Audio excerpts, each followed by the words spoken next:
제가 제 고등학교 생활 기록부를 보게 되면 장래희망에 1, 2, 3학년 모두 판사라 적혀 있었더라고요. 네. 1982년, 83년 이 시기가 전두환의 포갑정권 시기인데 이런 일들이 국가폭력이 계속 진행되는 걸 보았어요. 광주의 그 참상과 관련된 영화, 사진, 기록들 다 보게 됐습니다. 그게 저에게 아주 큰 충격이었고 그래서 그 당시에 내가 이걸 공부하는 게 맞나 하는 생각이 들었어요. 아주 근본적인 회의가 있어요. 예. 저와 저희 가족 포함해서 한 80여 번 압수수색을 당하고 저희 애들도 수사받고 이런 과정에서 거의 동물적 감각 또는 본능으로 절대 가만둬서는 안 되겠다는 생각이 들더라고요. 그래서 학자 조국은 그때 사라진 것 같습니다. 저희 가족 개인의 문제가 아니라는 판단을 했습니다. 윤석열 정권이 저를 괴롭히기 때문에 제가 사적 복수를 한다 이런 측면이 아니라 그 체제가 존재하는구나, 나라 망치겠구나 라는 생각이 들었고 어쩌면 한 나라의 이름, 한 기업의 이름, 그리고 한 개인의 이름과 또 그 국가, 회사, 그 사람의 인생은 이렇게 잘 어울리거나 오버랩이 되는 경우를 많이 보는 것 같습니다. 정치인 중에서도 그런 분들이 있는데 이분이 유독 그렇지 않나 생각합니다. 가장 뜨거운 지지와 또 가장 차가운 비판을 한 몸에 받은 정치인이자 그 이름이 범상치 않은 분이죠. 정치인 조국을 이 자리에 모셨습니다. 어서 오십시오. 예, 반갑습니다. 조국혁신당이라고 명명을 하셨잖아요. 이게 중의적인 의미가 있는 것 같아요. 네네. 나라에 대한 어떤 혁신을 해보겠다는 뜻도 있는 것 같고, 그리고 당대표를 맡았던 그 조국 대표님의 이름이 딱 그 앞에 들어가니까 또 일각에서는 이게 조국을 위한 당이다 이렇게 얘기하는 분도 있는데 이 당의 명명에 대한 얘기를 좀 여쭤보고 싶습니다. 맨 처음에 제가 이제 창당을 선언을 했을 때 이름을 그 당시 짓지 않았죠. 제가 창당을 하겠다고 선언을 하니까 모든 언론이 당 이름을 조국신당이라고 불러버렸습니다. 아하, 그랬죠. 조국신당이라고 부르고 그게 그 상태로 이제 대대적으로 이름이 퍼졌습니다. 그 다음에 이제 창당준비위원회에서 모여서 이름을 결정을 해야 되는데 이미 국민들은 조국 신당으로 알고 있는 겁니다. 그러니까 이름을 무슨 다른 당으로 이름을 명명을 하게 되면 사람들의 인식이 이동하지 않는다라는 판단을 했어요. 근데 조국 신당이라고 하게 되면 이게 정말 마치 친박연대 같지 않습니까? 그렇죠. 그건 안 된다 그래서 고민을 하다가 조국신당이란 단어는 유지하되 나름 의미 있는 그 이름으로 만들어보자 해서 가운데 혁자를 넣었던 것입니다. 이게 가죽 혁자예요. 그렇습니다. 그래서 혁신을 하겠다는 의미도 있고 한편은 이미 당시에 대중의 인식에 그 이름이 이제 박혀 있었으니까 그건 유지할 수밖에 없다. 그건 이제 그 지지율이라든지 이런 쪽에 실리적 판단을 할 수밖에 없죠. 유권자의 편의성이라든지 이런 것들을 맞습니다. 감안한. 그럼 어차피 그런 국면이 지났고 물론 이제 내년 6월에 지자체 단체장의 선거가 있습니다만은 그런 상황이 아니니까 전국 정당을 지향하시죠? 네네, 물론이죠. 그러니까 그런 의미에서 그런 그 사연을 가지고 출범한 당이니까 개명의 여지가 있을 수도 있겠군요. 당명 바꾸자는 얘기가 이제 간헐적으로 나오고 있습니다, 사실은. 근데 지금 당장은 당명 개정을 위한 논의가 시작되고 있지는 않고요. 당장은 첫째 이제 비상대책위원회 단계이고 정치 관련해서 이름 바꾸는 자체에 대해서 이제 열려 있는데요. 문제는 이번 첫 번째는 현재는 비상대책위원회 단계라서 당명 바꾸는 결정을 할 수가 없고 당명을 바꾸려면 12월 23일 전당대회를 통해서 들어선 지도부가 그 문제를 논의를 해야 되고 그 다음에 당원들의 총투표를 거쳐야 됩니다. 절차적으로는 그런 게 남아있고 실질적으로는 정당이란 게 결국 그 정당의 이름을 국민들이 특히 유권자들이 알아야 되지 않습니까? 근데 여론조사 전문가라거나 또 브랜드 전문가 등이 이제 저희들한테 얘기하기는 이름을 한번 바꾸면 최소 1년에서 1년 반이 걸린다고 합니다. 그렇군요. 그래서 내년 지방선거 전에 바꾸게 되면 막상 지방선거에 투표하러 온 국민들은 구별을 못할 거다. 이런 농담을 하시더라고요. 예컨대 조국혁신당에서 조국을 떼어서 혁신당이라고 가면 국민들은 혁신당과 개혁신당 구별을 못할 거라고 대부분 얘기합니다. 음. 그래서 그 판단은 아주 위험하다라고 하시고 이름을 바꿀 경우 아까 절차적으로는 전당원 투표를 거쳐야 되고 시기적으로는 전당대회가 끝나고 그 다음에 지방선거를 거치고 난 뒤여야 될 거다라고 조언을 네, 하시더라고요. 그렇군요. 그럼 28년 총선이 있지 않습니까? 예. 그래서 26년 지선 뒤에 만약에 바꾼다면 28년 총선까지의 즈음에는 국민들이 인식을 할 거다라고 조언을 하세요. 그래서 저는 뭐 열려 있다. 네. 그렇지만 한편 절차를 지켜야 되고 한편으로는 이름이 국민들에게 전달되는 시간을 고려해야 된다. 이렇게 네. 보고 있습니다. 원래 외자 돌림이세요? 아닙니다. 저는 현자 돌림인데요. 예. 또 저희 집안 어른들 주변에 뭐 사촌들 모두 다 돌림자를 지켰는데 예. 유독 저하고 저 동생만 저희 아버님께서 예. 돌림자를 깨셨어요. 네. 안 지키셨어요. 그래서 아주 강한 이름을 갖게 된 거죠. 예. 혹시 아버님께서 우리 맏아들은 정치를 해야 되겠다라는 생각이 있으셨지 않을까? 왜냐하면 물론 이제 성은 부여받는 거니까 그건 어쩔 수 없는데 하필이면 나라 국자를 예, 예. 이름에 넣는다는 거는 예. 그것도 이 뉘앙스가 조국이니까 성장기 내내 아마 이 이름 때문에 그렇죠. 그러시죠? 아주 이름이 센 이름이고 그러니까요. 통상 성명학 한다는 분들의 입장을 들어보면 예. 저 같은 이름은 지어서는 안 되는 이름이라고 얘기를 합니다. 예. 이름이 너무 강해서 이른바 팔자가 좀 예. 그런 얘기인가요? 그 이름에 사람이 눌릴 수 있다. 네, 이런 네. 얘기를 하시는데 지금 대표님께서 말씀하시는 것과 관련해서는 저는 아버님의 생각이 그런 측면이 있었다고 봅니다. 저희 아버님이 이제 고려대학교를 나오셨는데 네. 4.19 1년 전에 그 세대시군요. 예, 네. 4.19 1년 전에 고려대학교 총학생장을 하셨어요. 네. 졸업을 하시고 4.19가 터졌는데 예. 아버님께서 이제 당시에 고려대 총학생장을 했다는 얘기는 상당히 좀 적극적이고 그렇죠. 활동적인 사회참여적이고. 그런 예. 분이셨던 거죠. 네. 근데 그 뒤로 아마 제가 아는 바로는 이제 집안이 좀 더 유복했다거나 이랬다면 정치를 하셨을지도 모르겠습니다. 근데 집안이 그렇게 유복하지 않았고 당시에. 네, 당시에 그리고 저희 어머니하고 연애를 빨리 하셔서 결혼을 빨리 하셔야 됐던 것 같아요. 예. 그래서 정치 참여를 빨리 접으시고 회사를 다니시고 네. 그러시고 뭐 저를 놓고 이러셨기 때문에 정치 활동을 접으셨던 것 같고 그런 선친의 못다 이룬 염원을 큰아들에게 이렇게 투영한 게 아닌가라고 추측해 봅니다. 8월 15일 날 사면복권이 돼서 출소를 하셨잖아요. 그죠? 네네. 그러니까 뭐 한 3달 이렇게 네. 돼 가시는 것 같습니다. 근데 8개월 정도 수감 생활을 하셨는데 어떠셨어요? 어떻게 지내셨어요? 물론 아주 긴 기간은 아닙니다만은. 들어갈 때는 윤석열의 내란을 목격하고 탄핵 소추를 추진하다가 제가 12월 12일 날 대법원 선고가 나면서 들어가게 됐거든요. 네. 그래서 입감되고 난 뒤에 윤석열이 탄핵 결정이 나기 전까지는 그 문제에 온통 신경을 쓰고 있었어요. 그 안에서도요. 예. 이 도대체 뭐 나라가 어떻게 될지 네. 알 수가 없으니까요.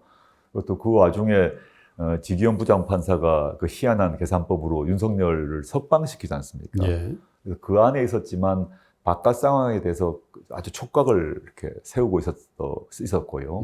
윤이 탄핵되고 난 뒤는 이제 안도에 좀 한숨을 쉬고 관리를 했는데 그 안에서 이제 사실 뭐 운동 시간이 1시간밖에 없기 때문에 정확히는 40분이 있습니다. 야외 운동이 40분이 있는데 그걸로는 이제 부족해서 40분 동안은 좀 뛰고 실내에서 뭐 스쿼트, 푸시업 이런 거 계속 했죠. 뭐. 그래서 어떤 분은 훨씬 더 네. 예, 워낙에 뭐 수료하신 건 다 전 국민이 아십니다만은 단단해지신 것 같다는 살이 좀 빠졌습니다. 광국 특사로 그때도 굉장히 좀 여러 가지 얘기가 있었습니다. 이재명 대통령에 대한 정치적 부담이었을 것이다라는 얘기도 있고, 차라리 조금 더 계시지 뭐 이런 얘기들도 연말까지라도 좀 있지 뭐 이런 얘기들도 있었는데 하기야 그거는 그냥 다른 사람들 얘기지 당사자 생각은 전혀 다르실 수 있을 것 같습니다. 제가 그 안에 있을 때 제 사면 복권 얘기가 막 언론지상에 막 흘러나오지 않습니까? 지금은 많이 잊어버렸습니다. 그때 되게 뜨거운 뭐 논쟁도 많았던 걸로 알고 있는데 사실은 사면복권 문제는 제가 이제 문재인 대통령을 보좌했던 민정수석으로 사면복권 업무를 보았습니다. 그렇죠. 예. 근데 사면복권은 어느 누구도 아니고 대통령만이 결정합니다. 고유 권한이죠. 예, 어느 누구도 말을 잘 못하는 그런 것입니다. 뭐 헌법상 권리라는 걸 떠나서 네. 실제 어떤 사람을 넣을 것인가 말 것인가 문제에 대해서 주변 사람이 말하는 게 매우 조심스러운 사안입니다. 근데 저 같은 경우는 그 8.15에 많은 사람들이 사면복권 되었지만 실제 국민들에게는 조국 이름밖에 없는 거 아닙니까? 그렇죠. 그러면 대통령께 이제 부담을 크게 준 거죠. 본인께서 그 결정을 하기 전까지 언론지상에서 많은 칼럼들이 나오고 탄원서가 들어가고 뭐 이러다 보면 이제 계속 보고가 들어오거든요. 그러면 대통령께서 이제 고민이 되시겠죠. 찬반 양론이 갈리고. 저는 사실 저 마음은 뭐 연말까지 있을 수 있다 생각을 했습니다. 왜냐하면 내가 이번에 8.15에 돼야지 하면 안달복달하게 되고 사람이 급해지기 때문에 뭐 연말 있을 수도 있고 또 그 뒤로 그 후 3월 1일 또 그 뒤로 있을 수 있다라고 생각을 해야 제 스스로가 안정이 됩니다. 그런 마음을 먹고 있었는데 대통령께서 이제 빠른 결단을 하신 것 같아요. 제 추측입니다만은 두 가지인 것 같은데 시기적으로 보게 되면 8.15에 할 거냐 12월 25일에 할 거냐 정도 선택을 해야 됩니다. 그렇죠. 그런데 이 논쟁을 계속 끌고 가는 게 맞느냐, 빨리 정리하는 게 맞느냐, 이 판단을 하셨을 것 같습니다. 결국 조국 사면은 논쟁을 일으키는데 정권 초기에 바로 하고 그럼 몇 개월 정도면 정리가 되기 때문에 그래서 그 시기 선택에 있어서 빨리 선택을 하신 것 같고요. 두 번째, 그 이 사면복권 됐던 명단들을 제가 쭉 보게 되면 저 외에도 대통령께서는 윤석열 검찰총장 또는 윤석열 정권 하에서 있었던 검찰권 오남용의 대상자들을 한 번에 다 정리하신 것 같아요. 그래서 그 점에서 두 가지가 결합되면서 대통령께서 결단을 하신 것 같고, 그 덕 때문에 뭐 대통령 지지율이 조금 빠지기도 했지 않습니까? 그 점에서 저는 대상자 입장에서 대통령께 송구하죠. 또 감사하기도 하고 그렇습니다. 그런데 이게 비상대책위원장이시라는 거는 당이 비상한 상황이라는 얘기잖아요. 예, 그렇습니다. 예. 그 비상한 상황을 불러일으킨 게 다른 문제도 아닌 이른바 얘기하는 조국 혁신당의 성비 문제라고 알려져 있는 그 사건이 출소하시고 얼마 안 있어서 맞습니다.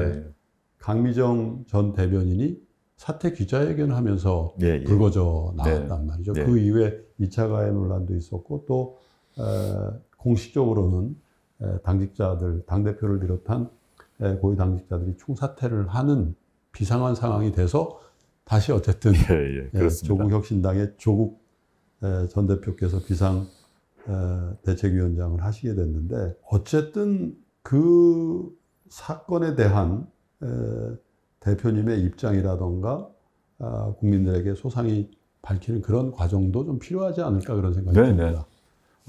사실 사퇴한 전임 지도부도 입장을 밝혔고 저도 여러 차례 뭐 기자회견 등을 통해서 입장을 밝혔습니다만은 3%에 나온 만큼 다시 한번 말씀드리자면 그 사건이 이제 성비 사건 2건, 그다음에 직장 내 갑질 사건 1건 이렇게 총 3건의 사건이고 3명의 피해자가 있었습니다. 근데 그 전임 이제 강미정 전 대변인 포함해서 물론이죠. 물론이죠. 그 강미정 대변인 포함해서 총 3명의 피해자가 있었는데 전임 지도부가 이 사건을 은폐한다거나 또는 가해자를 옹호한다거나 그런 적은 없고요. 사실관계를 조사를 해가지고 가해자를 다 징계를 했습니다. 그랬는데 문제가 뭐냐 하면 이게 이제 조국 혁신당이 신생정당이다 보니까 이런 일이 벌어지게 되면 전문가 집단, 그런 문제를 전문적으로 다룬 전문가가 있어가지고 고충 상담을 하고 피해자의 마음을 어루만지고 소통하고 피해자의 마음을 고려하면서 절차를 진행하는 이런 것이 이루어져야 되는데 전임 지도부에서는 그런 신생정당이니까 그런 조직이 없었어요. 그러다 보니 사실관계 파악하고 가해자 징계하는데 집중해 나왔던 것 같습니다. 그래서 결국 가해자는 징계를 받고 당을 나가게 되었지만 막상 피해자 3명의 마음의 상처는 사라지지 않은 이게 이제 결과입니다. 그런 상태에서 기자회견으로 이제 이어진 거죠. 즉 가해자가 처벌이나 징계되었다고 해서 피해자의 마음이 풀어진 건 그렇죠. 법은 아니지 않습니까? 그 점을 온전히 그 처리하지 못했다는 점에서 정부적 책임을 지고 전임 지도부가 모두 이제 그만뒀고요. 저 경우도 그 과정에서 비판을 받았죠. 제가 이제 8개월 동안 감옥에 있었고, 또 제가 그 감옥에 있는 동안 벌어진 일입니다. 그렇지만 여하튼 이 당의 중심적 인물 아니었느냐라는 점에서 저에 대해서도 비난이 있었던 건 사실이고, 그렇지만 제가 그래서 이걸 어떻게 해결할까 고민이 많았는데, 결국은 제가 비상대책위원장으로 나서서 수습을 하는 게 맞다라는 판단을 했고, 그래서 의원총회 당무위원회를 거쳐서 제가 추대되었고, 제가 역할을 맡아서 지금까지 일을 하고 있고요. 그래서 현재는 그런 사건이 절대 재발하지 않도록 예방 조치, 그 다음에 관련 각종 제도는 다 만들었습니다. 그래서 고충 상담센터, 고충 심의위원회, 뭐 여러 가지 제도적 그 완비를 갖추었고, 그 다음에 2차 가해까지 금지하는 각종 여러 가지 규정은 다 끝난 상태고요. 남아 있는 거는 피해자분들 중에서 아직 해결되지 않은 그 피해 지원금 문제가 있기 때문에 그거는 피해자 측의 대리인과 당의 대리인이 협의 중입니다. 일부는 그중에 성비 피해자 중에 한 분 경우는 완벽한 타결을 봐서 세 분 중에 한 분은 완벽한 타결을 봐서 합의서까지 다 쓰고 다 뭐 피해 지원까지 끝났고요. 네. 두 분 중에 한 분은 직장 내 갑질의 피해자신데 이분은 11건에 대해서 갑질을 당했다고 하셨는데 외무노무법인과 노동청은 한 건만 인정을 하셨어요. 그래서 이분이 그런데 아니다라고 해서 재심 청구가 들어갔습니다. 네. 그러면 재심 청구에서 노동청에서 그분의 재심 청구가 타당한지 여부를 최종적으로 하게 될 겁니다. 하게 되면 그 결과에 따라서 저희가 조치를 해야 됩니다. 그건 기다리고 있고, 뭐 그 정도에서 큰 틀은 이제 수습이 되어 있다. 그렇지만 신생정당이라고 변명할 것이 아니라 여하튼 그 시점에 그 피해자분들에게 첫째 제일 미안하고 두 번째 당원이나 지지자분들께 네. 이런 미숙함에 대해서 아주 송구한 마음이죠. 특별히 뭐 국민들의 그 기억 속에는 그 강미정 전 대변인이죠. 예, 울먹이면서 기자회견했던 게 워낙 뇌리에 많이 남아 있고 일문일답 과정에서 대표님에게도 책임이 있다는 그런 직접적인 얘기가 있었기 때문에 아마도 정치적인 또 전국 정당을 지향하시니까 그런 정치적인 국민들에 대한 또 피해자에 대한 진정성 있는 사과를 요청하고 있는 것 같습니다. 요청했던 것 같습니다. 네. 그래서 제가 뭐 공개적으로 여러 번 사과를 드렸고요. 네. 이제 피해자분들이 저에게 책임이 있다고 했을 때 뭐 제가 법적 책임이 있다는 말씀을 하시는 건 아니죠, 당연히요. 당의 지도적 인물로서 이거를 미리 그 개입해서 더 원만하고 네. 피해자의 마음에 들도록 당신이 나섰어야 되는 거 아니냐라는 책망 할 수 있다고 보고요.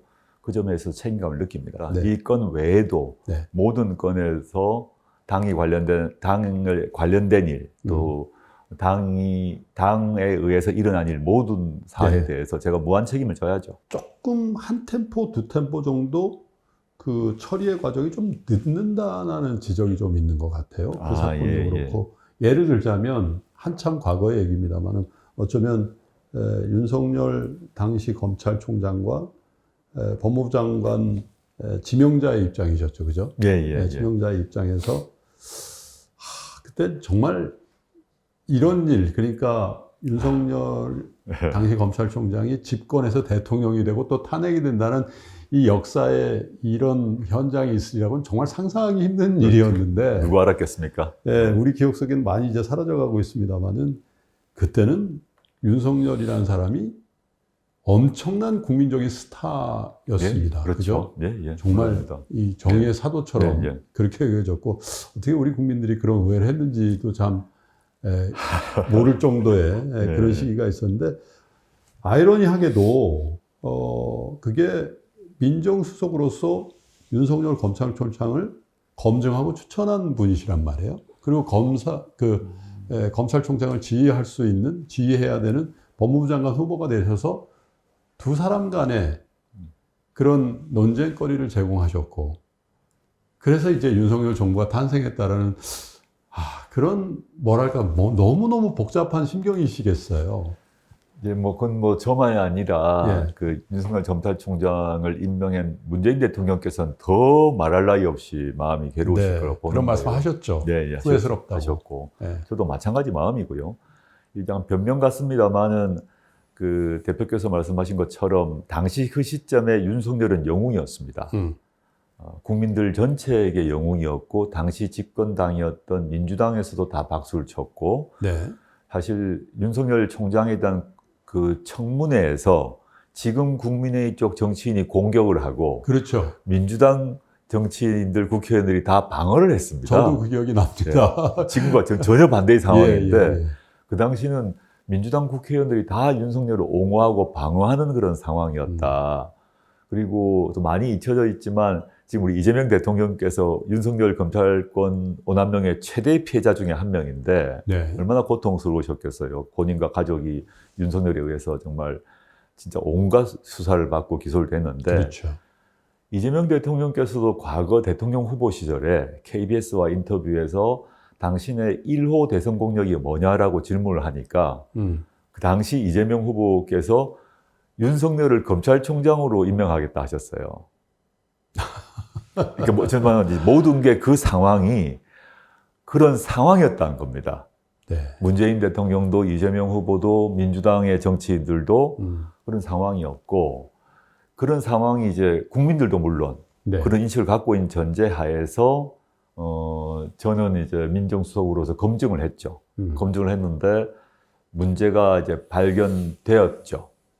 그 검찰총장 후보 내부 모두가 문제가 발견되었는데 문재인 대통령께서 그런 말씀을 하셨던 것 같은데 4명의 검찰총장 후보 4명이 거의 유사한 문제가 발생했는데 검찰개혁에 대해서는 유일하게 윤석열만 동의를 합니다. 동의 수준이 아니라 굉장한 의혹을 냈다. 아주 강하게 동의를 합니다. 지금 믿기 힘든 뭐 하시겠습니다만 수사기소 분리 찬성하겠다. 공수처 적극 지지한다. 뭐 등등등 매우 적극적으로 이제 문재인 정부의 검찰 개혁에 협조하겠다고 얘기를 했고 그건 본인도 부인을 못할 거예요. 네. 기록들이 다 있으니까.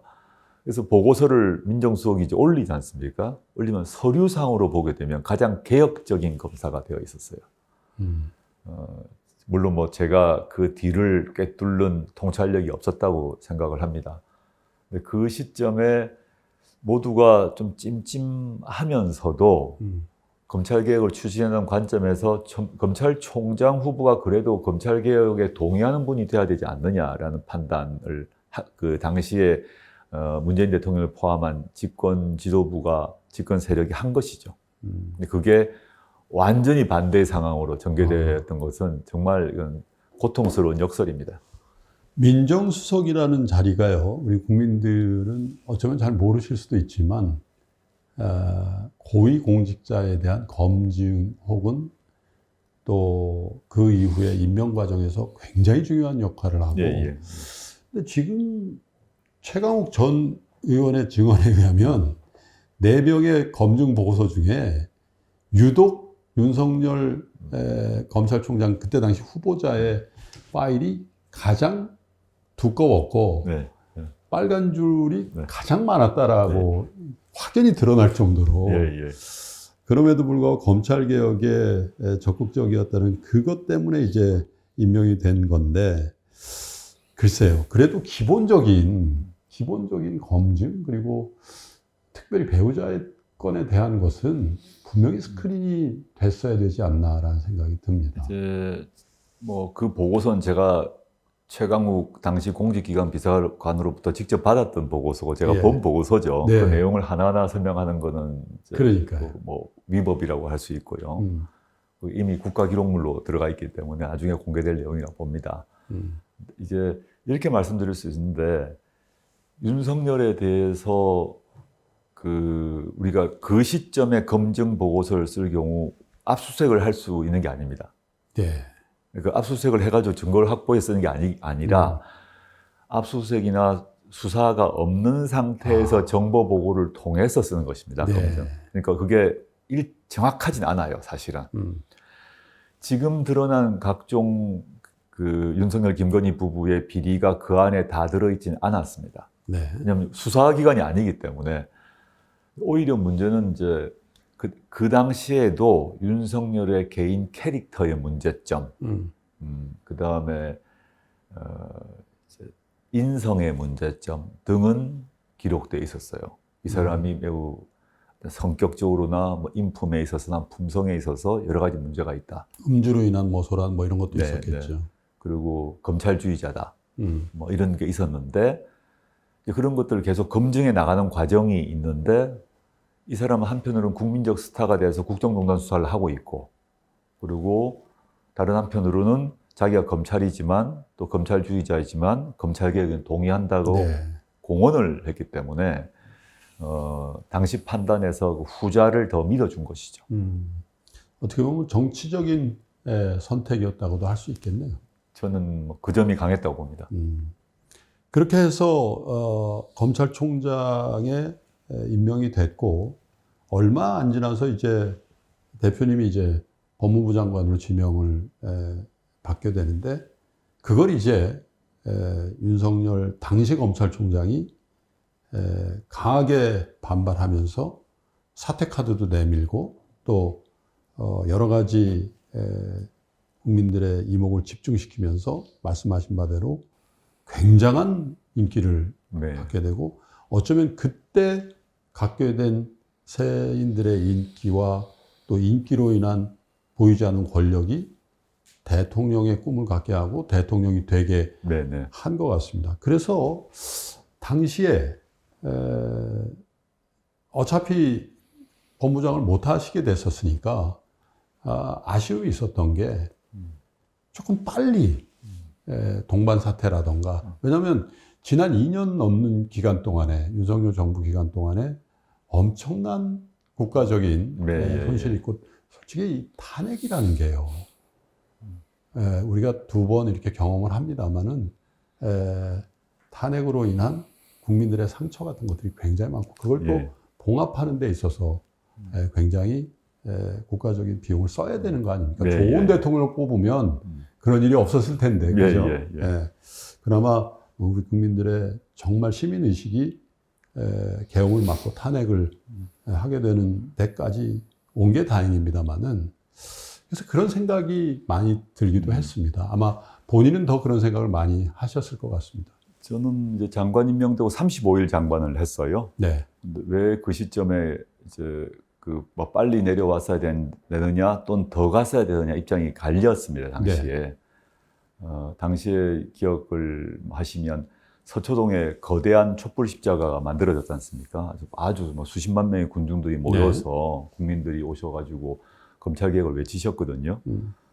저는 그런 생각을 했습니다. 저는 오래 가지 못할 거란 판단을 했습니다. 네. 검찰총장이 법무부 장관을 수사하는 과정에서 이걸 오래 갈 수는 없다고 판단을 했고 실제 제가 장관 임명장을 받는 그날 대통령님이 오래 못할 수 있기 때문에 제가 검찰개혁의 기본 방향은 정리를 해 놓겠습니다.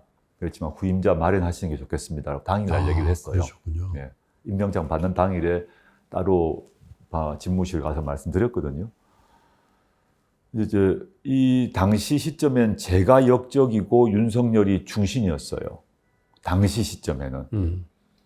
그런데 당시 이제 대부분의 그 법조계 기자, 정치부 기자도 그렇게 인식을 했고 윤석열이 올바른 것이고 조국이 나쁘다 이렇게 좋고 나쁨이 그렇게 선악구도가 잡혀 있었는데 서초동 시위를 보면 일반 국민들은 뭔가 이상하다고 판단하셨던 것 같아요. 네. 그래서 서초동에 대규모 집회가 계속 열리지 않습니까? 이 차이였던 건데 당시 전문가 집단 또는 정치인, 언론인 같은 경우는 윤의 편을 들어줬다면 보통의 시민들은 저의 편을 들어준 상황이었어요.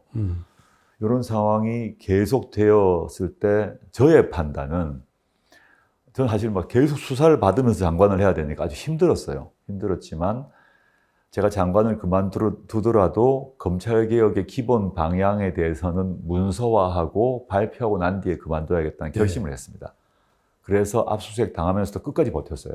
그리고 당정청 회의를 통해서 발표를 하고 그 다음 날에 제가 그만뒀죠. 그리고 굉장한 일들이 대표님과 가족에게 있었습니다. 우리나라 검찰권 역사에서 저나 저 가족에 대한 수사에 비교할 수 있는 수사는 없다고 알고 있습니다. 저희가 저와 저 가족 포함해서 전체 합하면 압수수색이 MBC 보도에 따르면 한 80번 받은 것 같아요. 보통 시민들이 압수수색 한 번 받으면 멘붕이 되거든요. 근데 한 80번쯤 받으면 이제 너덜너덜해진다 그러죠. 그 경험에서 고통스러웠고 반면 그 고통스러움 속에서 마음을 이제 굳게 다지는 계기도 되었습니다. 그때 그 사진 한 장이 SNS상에 굉장히 큰 화제가 됐던 것 같아요. 예. 아마 따님의 생일이었었나요? 그 케이크를 들고. 생일을 놓친 날이죠. 생일을 이제 아침에 놓쳐서 저녁에 네. 제가 그러니까. 퇴근하며 들고 네, 왔습니다. 그래서 이 케이크 박스를 네, 들고 축 처진 뒷모습으로 엘리베이터를 기다렸나요? 맞습니다. 그 모습이 SNS를 타고 이제 돌면서 많은 분들이 그런 생각을 했던 것 같아요. 우리 시대에 어쩌면 여러 가지 고민거리들을 그 뒷모습이 표상하는 거 아닌가. 제가 모두에도 말씀드렸습니다만 열렬한 지지와 함께 또 정말로 차가운 비판의 눈이 축 처진 대표님의 등에 왔던 거 본인 느끼셨습니까 그때? 전 그 사진은 어떻게 찍혔나 하면 그 당시에 제가 장관을 하는 내내 새벽부터 심야까지 저희 집에 기자들이 수십 명이 뻗치기를 하고 있었습니다. 네, 뻗치기라는 건요 올 때까지 계속 기다리는 걸 뻗치기라고 한답니다. 기자들끼리. 그래서 뭐 저희 가족이 어딜 가든 카메라를 찍어서 식당 가면 식당을 찍고 이런 과정이었는데 제가 그날 퇴근을 하고 이제 케이크 들고 들어오는데 그때도 그 중앙일보로 기억하는데 중앙일보 기자가 이제 기다리고 있다가 달려들었어요. 아파트 문을 열고 자동문이 열리고 들어가서 제가 사양하겠습니다 하고 들어가서 했더니 그 제 뒷모습을 중앙일보 기자가 찍은 거죠. 엘리베이터를 기다리고 있는 저를 찍었고 그때 이제 저도 고통스러웠지만 저희 딸도 얼마나 경황이 없었겠습니까? 그런 과정이라서 저도 경황이 없었다가 문득 생각이 난 거죠. 오늘이 생일이구나 해서 얘를 위로해 줘야겠다 생각을 해서 가져왔고 그게 어떤 묘하게 중앙일보 기자의 의도와 관계없이 많이 전파가 되어가지고 검찰개혁을 지지했던 시민들이 그거를 일종의 심볼처럼 생각하는 분들도 많았다는 걸 알게 되었습니다. 네. 따님은 어떻게 지내세요? 저희 아이는 이제 그 세로랩스라는 그 화장품 회사를 차려가지고 이제 벤처기업가가 되셨군요. 그래가지고 그래서 뭐 5가지인가 6가지 뭐 상도 받고 그 해외 진출하느라고 전 세계 돌아다니고 있습니다. 어떻게 해서든지 의사를 만들어 보겠다는 게 우리 사회의 세태 아닙니까, 그죠? 아마 대표님이나 제가 대학 갈 때하고는 좀 다르죠. 풍경인 것 같습니다. 그때는 뭐 이과생들은 물리학과 같은 데들이 의사가 1등이 아니었죠 전혀. 그렇죠. 하물며 모대학 한의학과가 그 서울대학 의대보다도 높은 적도 있어요. 그런 기억이 나는데 지금은 뭐 전혀 상황이 달라져서 어쨌든 의사 면허가 있었던 상황이었죠. 근데 이제 그게 다 이제 취소가 된 상황이고 대학 졸업장이 없어진 상황이고 고졸이 돼버린 상황이죠. 아버님으로서는 참 속이 상하죠, 당연히요. 근데 저는 딸내미한테 이제 고맙기도 합니다. 그런 과정에서 엇나가거나 속으로 상심이 깊어질 수 있는데 제 딸이 다행히도 심지가 이렇게 굳은 애였던 것 같습니다. 그 의사 됐던 것도 실제 의사 되고 난 뒤도 응급실에서 근무를 했고 의사 되기 전에도 왜 의사가 된다 그러면 얘가 이제 어린 시절에 제가 유학 갈 때 해외 생활을 같이 외국에서 살았기 때문에 의사 되겠다는 이유 중에 하나가 국경 없는 의사에 가고 싶어서 했던 거거든요. 그래서 뭐 고등학교, 대학교 때 아프리카 가서 그 의료봉사 막 하고 그랬어요. 그 과정에서 자기의 꿈은 의사가 돼서 개업하는 게 아니라 기본적인 걸 배우고서 영어는 아주 잘하기 때문에 아프리카 가겠다라고 했는데 그게 그 동양대 표창장 등 건으로 다 취소됐어요. 저는 참 걱정을 사실 했죠. 많이 했는데 빨리 정리를 하더라고요. 빨리 정리를 하고 고민을 하더니 이제 본인이 이제 이과생이었고 의사다 보니까 또 얘가 고양이를 아주 사랑하는 애인데 고민하더니 이제 개발을 한 게 뭐 동물 실험하지 않고 또 네. 뭐 이제 하여튼 몸에 해로운 뭐 실험 같은 거 하지 않는 그 화장품이란 걸 개발해서 이렇게 출시를 했는데 반응이 괜찮은 것 같습니다. 그래서 뭐 그리고 요즘에 뭐 K-뷰티의 유명한 탑 레벨은 아니라 할지라도 자기 앞길을 자기 스스로 개척한다는 점에서 네. 애비 입장에서는 네. 뭐 기쁘고 또 네. 한편으로 안쓰럽고 그렇습니다. 그렇겠네요. 왜 부정이 없으시겠습니까? 그리고 뭐 따님도 그 아버님은 더 힘든 상황이었으니까 서로 네. 그런 위로의 입장이었지 않을까 싶은데 사실 그 일을 지켜보는 국민들 또 특별히 우리 젊은 친구들의 상처도 굉장히 깊었습니다. 예. 과연 어떻게 보면 개혁적인 그리고 우리 사회의 가장 그러한 부분, 불공정하고 거리가 멀 것이라고 상상했던 대표님의 자녀가 이제 그런 어쨌든 그 사법적인 판단 또 뭐 이런 걸 떠나서라도 일반적인 국민들의 아이들 누릴 수 없는 것들이 있었다라는 것 자체가 굉장히 충격이었고 네네. 지금도 사실 그 상처가 있는 것 같습니다. 그런 부분에 대해서 조금 이렇게 특별히 젊은 우리 청년들 그리고 네네. 남자 아이들이란 표현 좀 그렇게 청년들에 대한 보듬는 그런 게 좀 필요치 않을까 그런 생각이 드네요. 제가 법무부 장관 후보가 지명이 되고 네. 그때 기억을 이제 하시면 원래는 뭐 사모펀드 수사였지 않습니까? 그렇죠. 조국이가 사모펀드를 모아가지고 대선 자금 쓰려고 그랬다라고 대대적으로 했다가 사실은 그게 전혀 아닌 것은 다 확인되었죠. 네. 기소도 안 되었고 그게 아니게 되니까 바로 표창장과 인턴 증명서로 넘어갔거든요. 그때 저는 이제 장관 후보로도 그 시점에부터 근래까지 모 언론, 시민 언론인데요. 인터넷 언론, 민들레에 따르게 되면 제가 15번인가 뭐 이렇게 사과를 했던 것 같습니다. 네.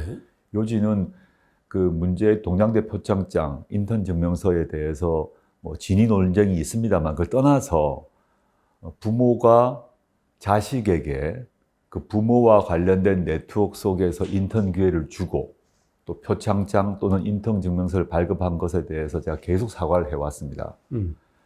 지금 이제 표창장과 인턴 증명서는 판결에 따라서 그것이 실제 기간, 원래 기간 활동했던 것보다 더 길게 적혀 있었기 때문에 이거는 위조다라는 판결이 났어요. 그 점에 대해서 제가 하나하나 따질 수는 있습니다. 변명한다거나. 근데 뭐 당시에 고등학교 대학생의 인턴 활동, 체험 활동의 기간이 이제 인턴 증명서 한 달 적혀 있었다면 실제 활동 기간이 정확히 대부분 한 달이었느냐? 뭐 그게 아니었다라는 변명을 할 수 있으나 그런 변명은 저는 하지 않을 것이고요. 판결 그대로 인정을 저는 한다는 입장입니다. 그 판결은 수용했기 때문에 제가 결과를 감수한 거 아닙니까? 근데 저는 그 판결에 대해서 다투는 걸 떠나서 그 이전에 여하튼 부모가 부모의 네트워크 속에 인턴 활동을 할 수 있는 그 기회가 있었고 그 기회를 자기 자식에게 준 거죠. 그러면 그런 네트워크가 없는 부모의 자식 같은 경우는 아예 출발이 달라지잖아요. 그 점에서 제가 너무 죄송하다. 그리고 그런 기회를 갖지 못한 그 청년께 죄송하다는 얘기를 여러 번 사실 사과를 했고 지금도 같은 마음입니다. 그래서 그 마음은 여전히 지금 가지고 있고 그거에 대해서 저는 그 법적 결과를 감수했습니다. 물론 아까 물론 이제 그 판결 자체에 대해서 결과는 감수했지만 근데 표창장 같은 경우는 당시 동양대 최성해 총장이 그걸 동의했느냐 아니냐가 남아 있는데 그 문제는 또 다른 사건이기 때문에 별도로 빼고 네. 인턴 증명서 같은 경우도 아까 말씀드렸습니다만은 당시 시점에 기간들이 어떻게 적혀졌는가에 대한 얘기는 항변을 할 수 있어요. 근데 그게 좀 구질구질하고 구차해 보이기 때문에 말하지 않으려고 한다는 것입니다. 근데 참 우리 이 정치권뿐만 아니라 이 전체 나라의 뭐 전체적인 방향성은 참 잘 나가는 것 같아요. 이번에 일패 같은 것들 보면 사실 80년대 학번 저의 입장에서 보면은 야, 이 정도 국격이 되나 이런 생각을 하고 약간 뭉클한 뿌듯하죠. 그런 장면이 너무 많이 나왔잖아요. 네네. 지금 주말 컨텐츠를 보고 계신 분이라면 저 정프로처럼 이미 배움과 성장의 DNA를 가진 분이시죠. 정의란 무엇인가 마이클 샌델부터 신화적 베스트셀러 작가 베르나르 베르베르까지 국내외 최고의 지성 17명이 함께하는 위즈덤 칼리지 2016. 지금 영상 아래 링크를 클릭해서 당신의 삶에 새로운 변화를 만들어 보십시오.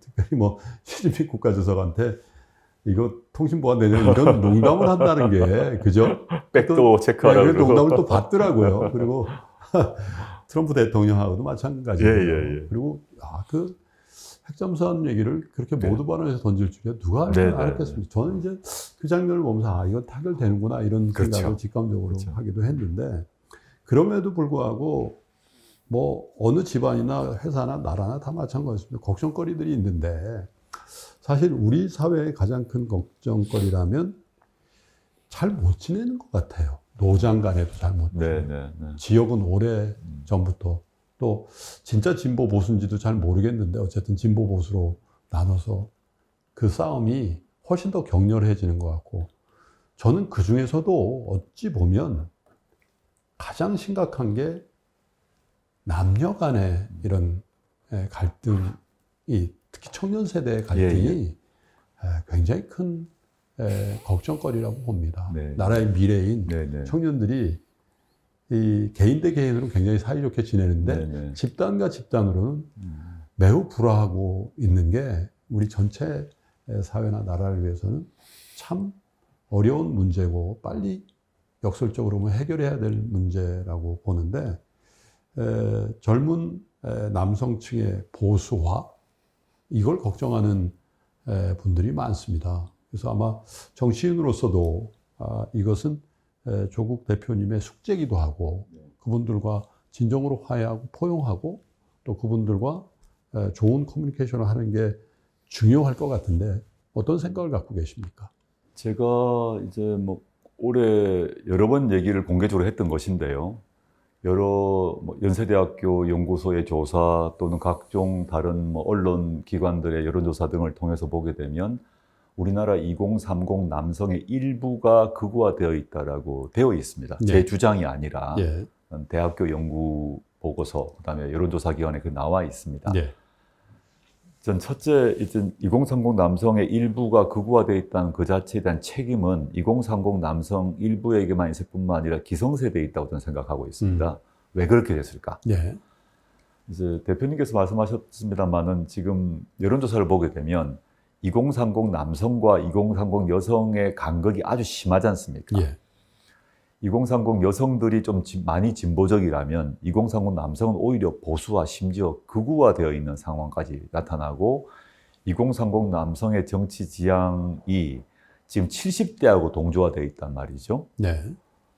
이게 이제 어떤 일일까 생각해 보면 저희 세대 같은 경우는 약간 남성 우위의 세상이었던 거죠. 솔직히 그렇죠. 실제 초등학교 때부터 뭐 반장은 남자가 하고 부반장은 뭐 여자가 하고 이런 식이었다면 뭐 여자는 양보해야 된다 뭐 이런 식이었다면 지금 2030 세대는 그런 세대는 아닌 거죠. 그럼요. 이제 현재 2030 남성의 관점에서 보게 되면 자기들은 자기의 아버지 세대보다 훨씬 열심히 공부를 한 거예요. 그리고 뭐 온갖 어릴 때부터 막 죽으라고 공부를 한 겁니다. 그리고 영어도 뭐 열심히 하고 컴퓨터도 하고 온갖 스펙을 다 쌓고 열심히 살았는데 청년이 되었는데 자기 아버지보다 못 살게 된 것 같죠. 자기 아버지는 한 단계 계층 계급이 올라갔다면 자기가 자기 아버지의 계층 계급보다 올라가지 못할 것 같은 거죠. 그리고 아버지 세대 같은 경우는 자신의 자력으로 일을 해서 돈을 벌어서 집도 사고 결혼도 하고 통상적으로 애 둘 정도 낳는 평균적 삶을 누렸다면 아버지 또는 부모 세대가 누렸던 평균적 삶의 수준이 자기에게는 오지 못할 것 같다는 불안이 네. 있지 않습니까? 올바른 방향으로 분노를 표출하고 제도 개선을 하는 게 아니라 중국인을 쫓아내야 된다. 여성을, 동세대 여성들에 대한 인권 보장을 낮춰야 된다. 그래야 내가 기회가 생긴다라는 결론을 내린 거죠. 심각하다고 이제 보고 있고, 그 점을 제가 그래서 그 점에 대해서 많은 비판을 해왔습니다. 공개적으로 2030 남성의 일부가 극우화되어 있고 이건 빨리 고쳐야 된다. 기성세대가 나서야 된다고 했는데 뭐 국민의힘 같은 경우는 제 말을 싹 바꾸어서 조국이 2030 남성 전체가 극우화되어 있다라고 정리하고 난데 공격을 하더라고요. 그래서 그러려니 합니다만은 저의 문제의식은 지금 말씀드린 바와 같고 기성세대 그리고 이 정부가 이 문제를 해결해야 됩니다. 그게 이제 저는 어떤 얘기냐 하면 조국혁신당이 사회권 선진국을 계속 얘기를 하고 있는데 네, 그 말씀 여쭤보려고 그래요. 사회권 선진국이라는 용어 자체가 굉장히 생소했어요. 그렇죠. 예. 사회권이라는 것도 그렇고요. 이제 이게 우리 인권의 핵심이 자유권과 사회권이고 이거는 제가 만들어낸 말이 아니고 유엔 인권 헌장에 있는 말이죠. 오래전에 1960년대 만들어진 개념이고 우리나라에는 이제 자유권이라는 개념은 쉽게 이해를 하죠. 그래서 1987년 헌법을 통해서 즉 그 이전의 민주화 운동을 통해서 1987년 헌법이 만들어지고 1987년 헌법을 통해서 자유권이 보장됩니다. 표현의 자유, 언론의 자유, 집회 결사의 자유, 종교의 자유 다 보장되고 있지 않습니까? 그런 세상에 우리가 살고 있는 거죠.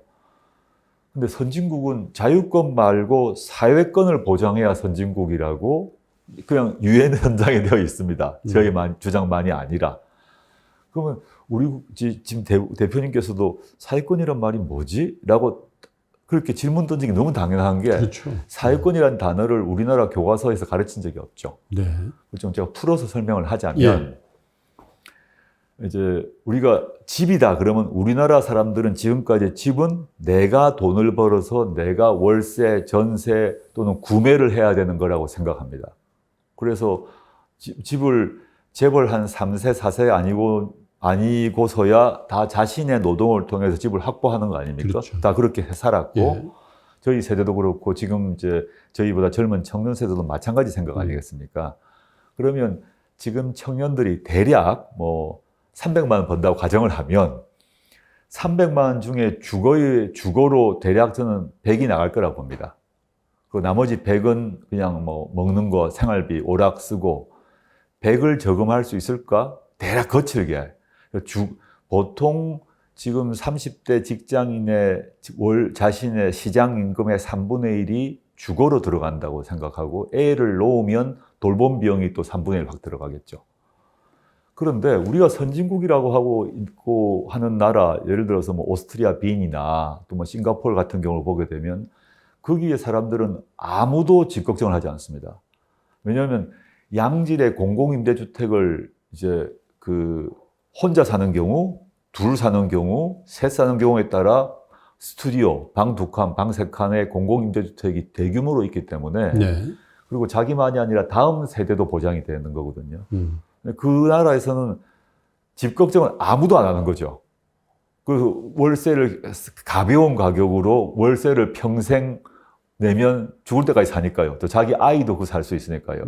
이게 주거권이거든요. 즉, 경제학 전문가는 아닙니다만은 우리 국민은 모두 한편으로는 납세자이고 한편으로는 투표를 갖는 주권자 아닙니까? 우리 모두는 세금을 내고 세금이 국고에 모이지 않습니까? 그럼 그 모인 세금을 어디에 쓸 것인가를 결정하는 게 정치인데, 즉 권력인데, 선진국 같은 경우는 그 세금을 결정할 때 이제 자유권 말고, 자유권은 국가가 개입하지 말라는 거니까요. 입을 틀어막지 말라는 거라면, 사회권은 이 돈을 가지고 어디에 쓸 것인가를 결정하는데, 가장 원초적으로 주거 문제를 해결해 준다는 거죠. 그래서 물론 재벌 같은 경우는 초호화, 별장이나 이런 걸 다 할 수 있죠. 그건 아무도 문제가 안 되고 보통의 노동하는 사람들 입장에서 그 정도의 주거는 보장해주고 그 다음 일을 해나가는데 우리는 이게 안 돼 있다는 거죠. 그 대표님이 얘기하는 사회적 복지 차원에서의 주거의 해결을 원함과 동시에 나도 무언가 소유하고 싶다라는 강한 욕구도 함께 있는 거 아닌가라는 생각을 하게도 되는데요. 그 청년 시절의 대표님은 어떠셨습니까? 지금 우리 청년 문제를 얘기하다 보니까 네네. 사실 대표님 이렇게 보고 있으면 아직도 청년의 얼굴이 있으시거든요. 감사합니다. 중고등학교를 거쳐서 서울 법대를 가셨단 말이에요. 예, 예. 최강욱 의원이 그렇게 희화하는 본인도 정작 후배시잖아요, 그죠? 예, 제 후배죠. 예.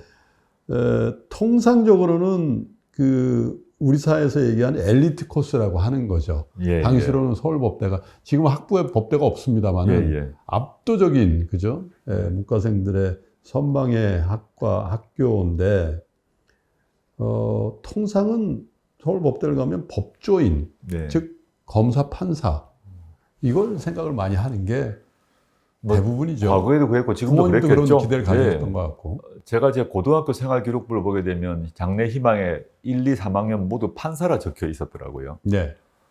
저도 만약에 지금 시점에서 또는 1987년 이후 민주화 이후에 대학 들어갔더라면 판사가 됐을 쪽으로 갔을 것 같아요. 예. 그 당시 성향이 쭉 이어지면.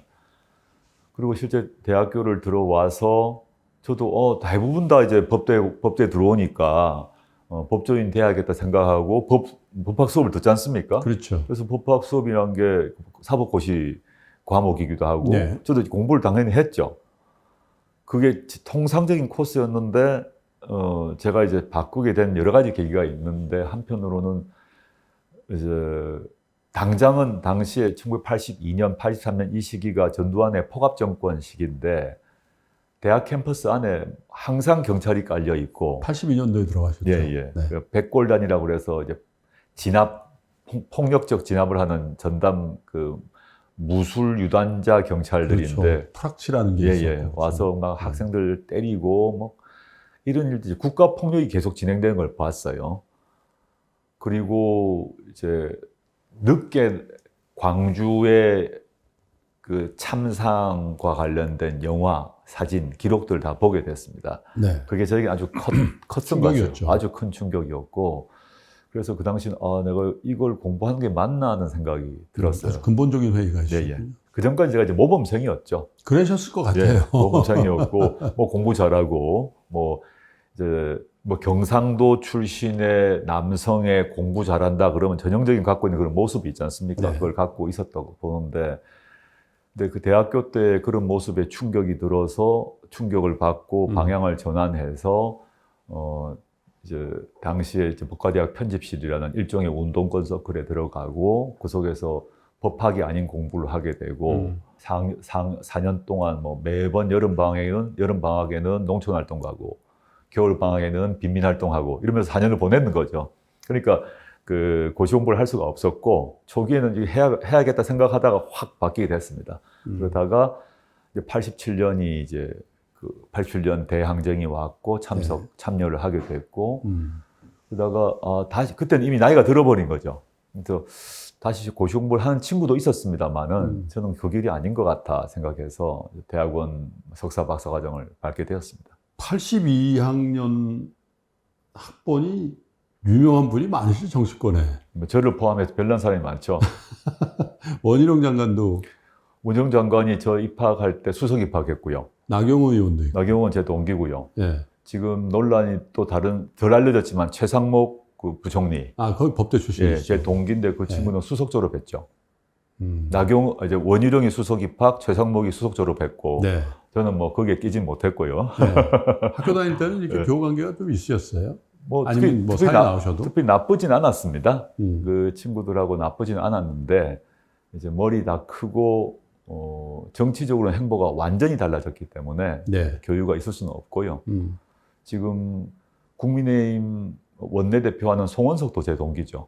아, 그러시군요. 네. 제 동기들 중에서 여러 사람들이 있다. 근데 제가 정치적 지향으로 봐서는 소수파죠. 또 대부분 이제 약간 보수적이고. 네. 그럼 저는 이제 반대기를. 그리고 사법고시라는 거 어려운 그 코스를 하면서 또 관직이잖아요. 네네. 검찰 공무원이나 뭐 이런. 검찰, 뭐 제 동기 중에 검찰총장은 안 나왔지만 뭐 검찰총장을 한 사람들 제 후배들이 이미 벌써 했고 하고 있는 거고 제 동기들은 검사장 다 하고 다 나왔거든요. 그러시겠죠. 예. 그러니까 성향이 저는 이제 검찰을 개혁하자는 입장이라면 그건 예. 지키는 친구들이 많았으니까 서로 많이 충돌을 했죠.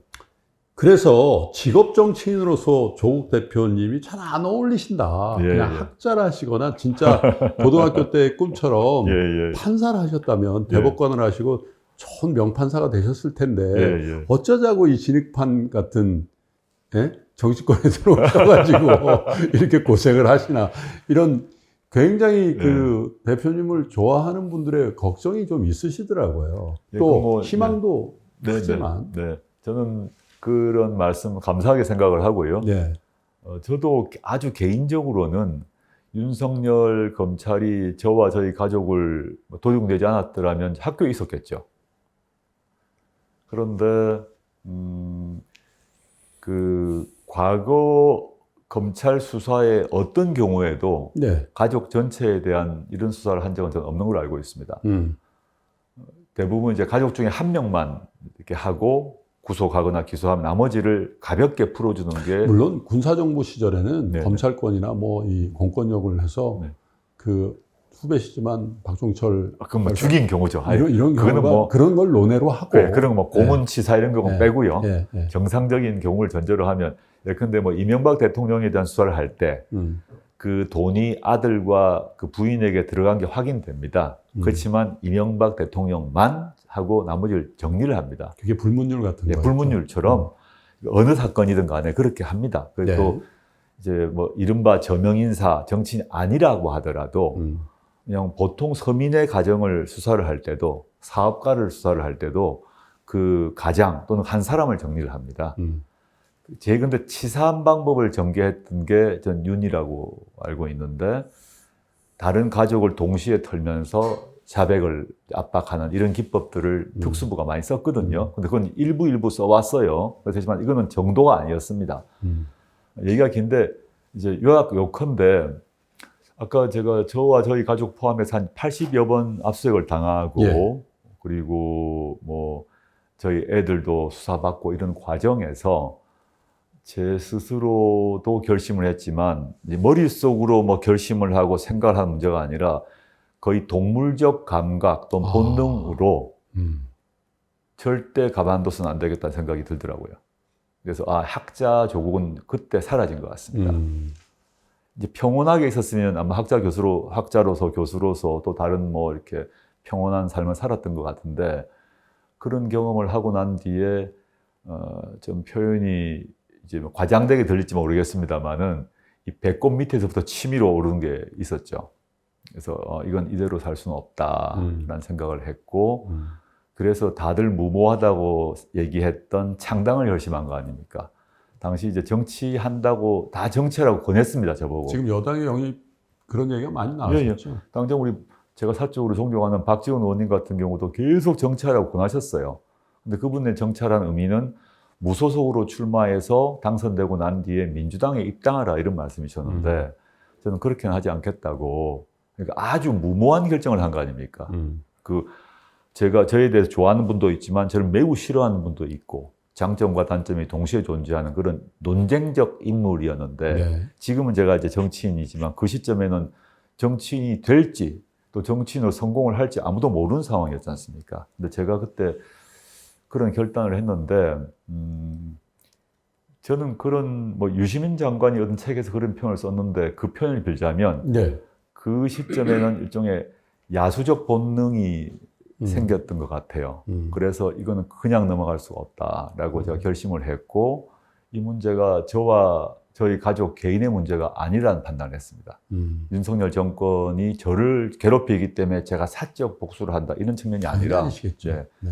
윤석열 검찰총장, 윤석열 대통령이 이제 존재하고 그 체제가 존재하는 건 나라 망치겠구나라는 생각이 들었고 그 제가 창당을 하면서 3년 너무 길다를 말했지 않습니까? 그렇죠. 사실 3년 그렇게 너무 됐죠. 길다는 실제 딱 3년 만에 끝났습니다. 3년 너무 길다는 상당히 과격한 고의입니다.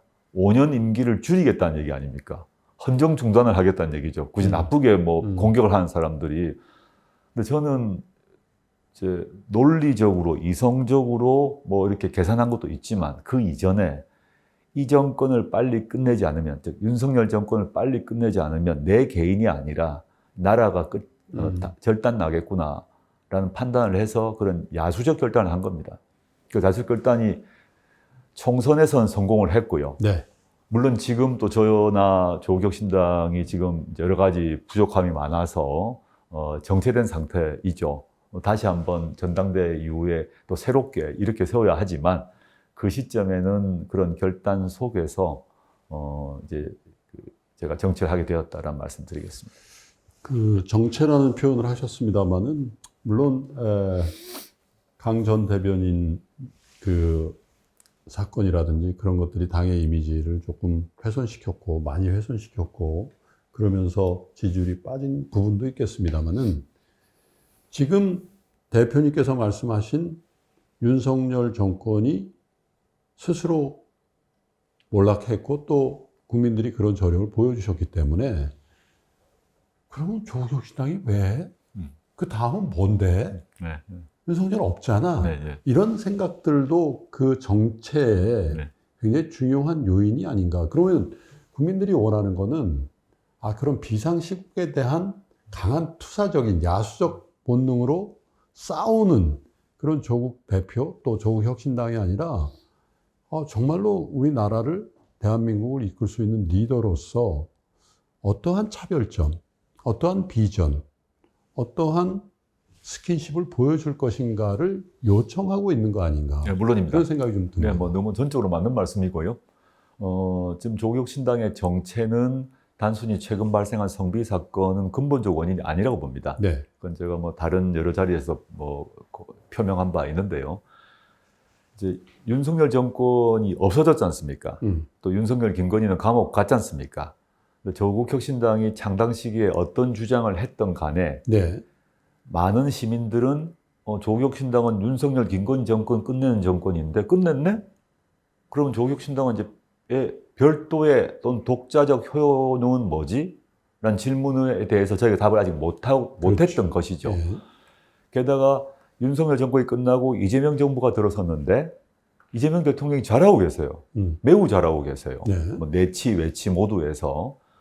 물론 조국혁신당의 주장과 비전과 정책과 차이점은 있습니다. 상세한 얘기는 뭐 굳이 할 필요는 없는데 그렇지만 크게 봐 이재명 대통령과 이재명 정부가 잘하고 계세요. 그러다 보니까 조국혁신당을 지지했던 분들이 윤석열은 끝났고 뭐 네. 재판 유죄 판결 문제는 뭐 수습의 문제라면 이미 사실 종료를 했고 네. 이재명 대통령은 잘하고 계시면 조국혁신당이 따로 필요하나? 라는 의문을 품는 것은 너무 당연하고 자연스럽죠. 네. 그에 대해서 조국혁신당 그리고 제가 답을 해야 됩니다. 답을 하는 게 저는 최근에 이제 보면 부동산 정책 문제, 그다음 이걸 이제 뭐 오세훈 시장의 부동산 정책 문제를 강하게 비판을 해왔고 다른 한편으로 제가 강조하고 있는 거는 민주당에서 또는 민주당 정부가 하지 못하거나 하기를 꺼리거나 하기를 연기하려고 하는, 미루려고 하는 정책이 여러 가지가 있습니다. 대한민국의 발전을 위해서는 필요한데 민주당에서는 조심스러워하거나 외면하거나 연기하려고 하는 정책들, 그걸 저희가 하려고 합니다. 예를 들면 어떤 겁니까? 일단 몇 단계가 있는데요. 첫째는 정치개혁 문제가 있죠. 정치개혁은 사실은 민주당이 지난 내란 국면 전에 합의를 했던 것인데 현재 우리의 정치 문제는 유신 시점에 유신 이후에 만들어진, 예를 들어서 원내교섭 단체가 유신 전에는 10석이었습니다. 근데 유신 이후에 20석이 됐습니다. 그래서 87년 이후로 10석으로 돌아가야 되는데 유지하고 있는데 민주주의의 특성은 뭐냐면 전 세계 어느 나라든 간에 다원성을 인정하는 거거든요. 그렇죠. 또 소수파를 인정하는 네. 것이거든요. 그래서 뭐 5석짜리 원내교섭 단체도 많습니다, 외국에는. 근데 우리나라는 20석으로 높여버렸어요. 박정희 체제가 그 작은 정당 만들지 못하게 하려고. 그러면 그걸 이제 거꾸로 유신전으로 돌아가야 됩니다. 그리고 두 번째, 이제 대선 같은 경우를 보자면 네. 프랑스에서 이미 다 실시하고 있습니다만 프랑스는 결선 투표제를 실시하지 않습니까? 그 효과가 뭐냐? 대통령제를 유지하고 있으면서도 결선 투표제를 하는 이유가 우리나라와 달리 1차 투표에서는 모든 당의 소수당까지 뭐 극우파도 있고 극좌파도 있고 또 기후당, 환경, 녹색 다 나와서 다 주장을 합니다. 아무리 소수 정당도 다 네. 주장을 하고 그 다음에 그 1차 투표에서 이제 과반수 넘은 사람이 2차 투표로 들어가지 않습니까? 네. 2차 투표로 갔을 때는 연합을 하죠. 이 의미가 뭐냐 하면 1차 투표에는 모든 사람이 자유롭게, 모든 정당이 자유주장을 하고 그 다음엔 연대를 하도록 제도가 되어 있습니다. 이게 우리나라는 되어 있지 않죠. 그래서 거대 양당제로만 수십 년 가다 보니까 조국혁신당은 상대적으로 큰 정당입니다. 12석이니까. 그렇죠. 근데 뭐 녹색당 자리 하나도 없어요. 기후위기 다루는 정당 없습니다. 그런 작은 정당들, 작은 목소리가 우리 매우 소중한데 그걸 받아주는 구조가 안 돼 있는 거죠. 이거를 한편으로는 원내교섭단체를 낮추고 그리고 대선은 결선투표제를 하고 선거구제도 바꿔야 되겠군요. 그 말씀 하려고 네. 합니다. 세 번째는 지금 선거제를 바꿔야 되죠. 선거제를 바꿔서 작은 정당이 들어올 수 있도록 해야 되는데 지금은 물론 준연동형제가 있긴 하지만 기본적으로는 소선구제고 50일 받으면 100을 가져가지 않습니까? 그렇죠. 이건 바뀌어야 된다. 50일이면 50일을 가져가고 49면 49를 가져야 되는데 50일이 100 되는 게 대표성의 논란이 항상 있죠. 네, 이걸 선거구제를 바꾸게 되면 작은 정당이 여러 개가 생깁니다. 예. 지역 정당도 생깁니다. 그럼 그 정당이 공정하게 겨루고 난 뒤에 자기 주장을 하고 난 뒤에 연대. 이게 전 민주주의라고 봅니다. 네. 정책 민주주의란 것은 아무리 소수파도 자기의 비전과 정책을 주장할 수 있어야 되고 주장하고 난 뒤에는 연합하고 이게 계속 반복되는 게 민주주의를 성숙시키는 건데 우리는 두 갈래로 갈라져 있지 않습니까? 이거를 해야 되는 게 조국혁신당의 역할입니다. 근데 민주당은 이 점을 적극적이지 않거나 외면하거나 뭐 그러고 있는 게 사실이거든요. 두 번째는 이제 저는 소득과 자산의 불평등 문제라고 저는 생각하는데요. 이재명 대통령께서 그리고 민주당도 공식적으로 이재명 정부는 또는 민주당 정부는 중도 보수 정당이라고 선언을 하셨어요. 지난번 대선 때 그랬죠. 네, 실제 그렇게 움직이고 있고 저는 그것이 나쁘다 생각하지 않습니다. 현재 대한민국의 현 상황에서 중도 보수 정당으로 끌고 가는 것이 필요하다고도 생각합니다. 네. 뭐 성장 문제라거나 뭐 기업 문제라거나 지금 뭐 외환위기 등등을 생각했을 때, 그 경제 위기를 생각했을 때, 과거 통상 민주당 그러면 중도 진보 정당이었습니다. 그렇죠. 모두가 그렇게 인정을 했습니다. 그런데 이재명 대통령께서 중도 진보라고 오른쪽으로 한 클릭을 옮기셨어요. 중도 보수라고. 중도 보수라고요. 그러니까 우리가 알고 있는 정치 문법 또 국민들의 인식 속에서 이재명 대통령이나 민주당은 중도 진보였는데 중도 보수라고 옮기셨단 말입니다. 이거는 뭐 제 주장이 아니라 팩트니까요. 네. 그러다 보니 중도 진보라는 왼쪽 운동장이 비어버렸습니다. 과거 민주노동당이 있을 때는 거기 채웠지만 민주노동당 없어졌습니다. 영석입니다. 중도 진보의 목소리가 사라지는 것이 우리나라에 옳은 것인가? 저희가 그 중도 진보, 즉 왼쪽 운동장을 저희가 차지해야 된다고 봅니다. 진보가 아니라 중도 진보입니까? 네, 뭐 진보는 뭐 극좌까지 있으니까요. 저희가 뭐 극좌파는 아니니까 또 계급 정당도 아니고 보수 정당이라고 주장해왔던 정당들이 극우화됐으니까요. 예, 더 오른쪽으로 축차적으로 밀리니까 예. 민주당은 그 빈자리를 채우려고 하는 거고 네네. 그러면서 자연적으로 네. 진보적인 그 운동장이 공터가 돼 있다 네. 이런 얘기잖아요. 공터가 뺐다는 얘기는 저희 정당의 몫을 챙겨야 된다는 측면이 아니라 예. 거기에 요구를 하는 국민 대중이 있지 않습니까? 네. 중도 진보의 영역이었고 민주당이 포괄해왔던 그 영역의 이슈가 있고 그 이슈가 해결되지 못해서 고통받는 사람이 있고 네. 그 이슈를 해달라고 요구하는 분들의 목소리를 민주당이 받을 수 없는 상황이 된 거죠. 과거에 민주노동당이 있었지만 민주노동당은 지금 원외거든요. 근데 저희가 그 몫을 지금 하려고 노력하고 있는 것이고 그 점이 민주당과의 차이인 거죠. 그러니까 저는 제가 이제 8.25에서 자유를 찾고 난 뒤에 첫 번째 했던 말이 네. 3개의 제로 정책을 강조를 했는데 극우 제로, 국민의힘 제로, 불평등 제로를 얘기를 했습니다. 네. 이게 제가 이제 감옥 안에 8개월 있으면서 저의 고민의 그 결과고 그걸 간단한 구호로서 8월 15일 날 나오자마자 그 세 가지 제로를 얘기했는데 네. 중도 보수 정당이었던 국민의힘이 내란을 계기로 극우 친윤 정당으로 오른쪽 끝으로 가버렸어요. 지금도 그런 지경입니다. 여전히 장동혁 대표가 친윤 정치인 아닙니까?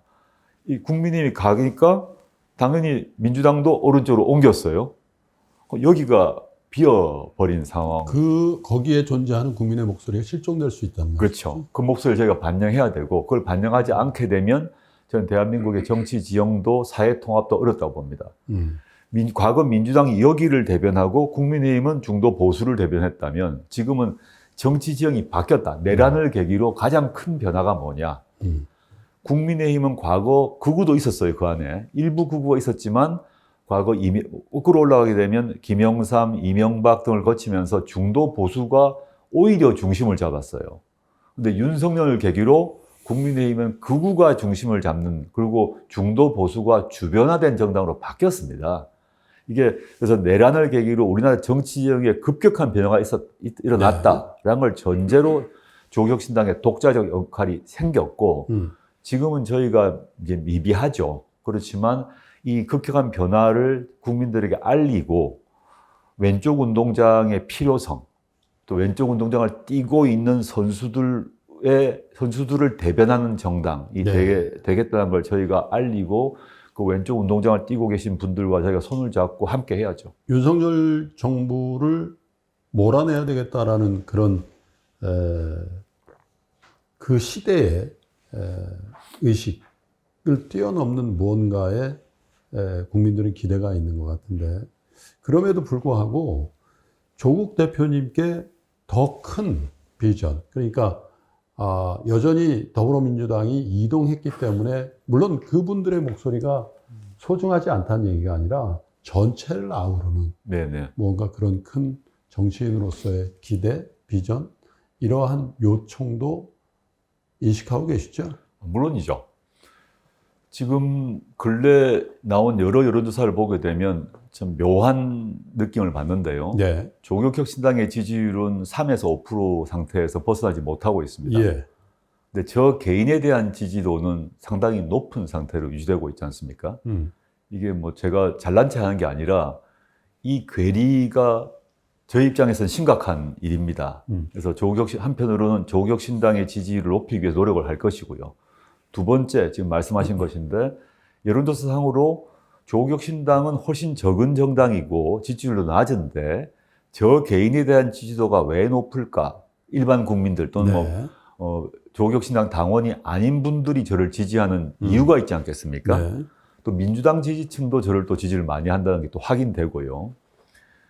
이 말은 왼쪽 운동장을 넓게 쓸 사람이란 측면 외에 다른 기대치가 있다고 저는 생각하고 있습니다.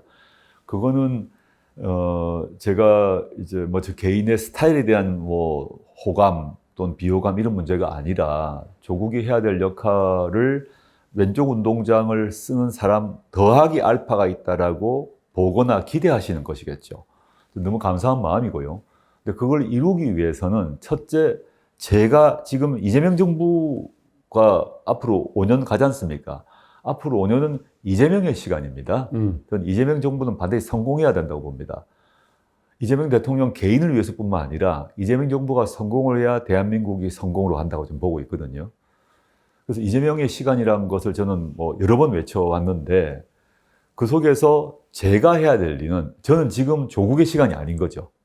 제가 해야 될 일은 비어있는 공간을 채우고, 그 다음에 비어있는 걸 채우고 난 걸 전제로 해서 이게 중심을 놓고, 그 다음에 제가 한 걸음 더 나아가고 확장할 수 있는 노력은 해야겠습니다. 근데 지금은 왼쪽 운동장을 아주 잘 쓰는 선수, 또는 뭐 야구로 하자면 이제 우완 정통 투수가 많이 계세요. 이재명 대통령이 우완 정통 투수로 잘 던지시고 계시고, 뭐 강속구를 직구도 던지시고 슬라이더, 커브 잘 던지세요. 근데 나라를 운영하려면, 또 게임을 하려면 우완 정통 투수만 필요한 건 아니지 않습니까? 자완 투수가 필요하거든요. 자완 사이드암도 필요하죠. 바로 그거죠. 예. 자완 사이드암 역할을 일단 제가 해야 된다. 근데 자완만 하는 게 아니라 우완을 던질 수 있는데 자완 슬라이드를 하는 사람이 필요하지 않을까 싶고, 저는 오른손잡이입니다. 원래는. 근데 지금은 제가 자완 투수 역할을 해야 되고 또 오른손 던질 일이 필요하면 오른손 던져야죠. 그건 지금은 아닌 것 같습니다. 선거에서 지지를 받으셔야 돼요. 예. 네, 뽑히셔야 됩니다. 예. 계속 안 뽑히시면 국민의 선택을 못 받으시니까 그건 미완의 좌완 우완이 아니라 미완의 정치인이 되신단 말이죠. 그 다음 정치 스케줄이 지방선거가 있습니다. 네, 6월에 있죠. 그래서 엊그저 뭐 보니까 제가 지금 현임 서울시장이 되는 걸 바라겠습니까? 이런 말씀도 하시고 안 나오신다는 얘기로 해석을 많이 합니다. 아닙니다. 제가 뭐 서울시장 얘기 또는 뭐 국회의원 재보궐 얘기 뭐 등등의 많은 분들이 기사분들이 추측 기사, 예상 기사를 쓰고 있는데 저는 어디에 나간다 안 나간다 말을 한 적은 없고요.